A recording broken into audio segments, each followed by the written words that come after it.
The transition from family law representation to child welfare representation is not seamless. And I think the fact that child welfare law comes from a different section in the family code, up in the 200s, which a lot of people don't even realize exist unless they do child welfare law, tends to push away some of the younger lawyers who are still trying to learn how to litigate in any context, and they start often with the family code. What I want these lawyers to know is, number one, it's incredibly personally fulfilling to have a tangible result that you can watch happen at the end of a case when a child goes off into a loving home. Texas Children's Commission has resources that are incredibly detailed and very useful for any attorney who wants to get into representing parents and children. And in fact, there's a toolkit that is published and updated regularly for assisting attorneys who represent parents and children in child welfare law. In addition, we're a small community.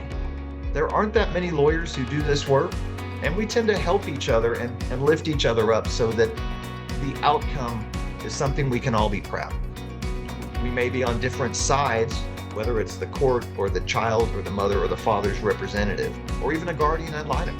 Sometimes an attorney can serve in that capacity. But we're all working for the same thing, and that's to protect children in need, to help families who can't help themselves. And the Texas Children's Commission provides resources to help anyone who's willing to get involved and feels compelled to help children and families in need to do that and do it well. And so I encourage anyone who's willing to try to step up, come to the commission and get those resources, take the training, and see whether it impacts you the same way it has impacted me for the last quarter century. I tell you to do two things. It's the CLEs, but it's the CLEs focused on child welfare. And so take an opportunity to go to those CLEs, because it's the people sitting in those CLEs with you that will become your mentors and your colleagues that will work directly with you. And the other thing is find out when is your local court CPS docket. And I always encourage people to go listen, learn, and watch, because you get so much out of just sitting in the gallery and watching these cases play out. And so just that experience alone, I think, will definitely help you.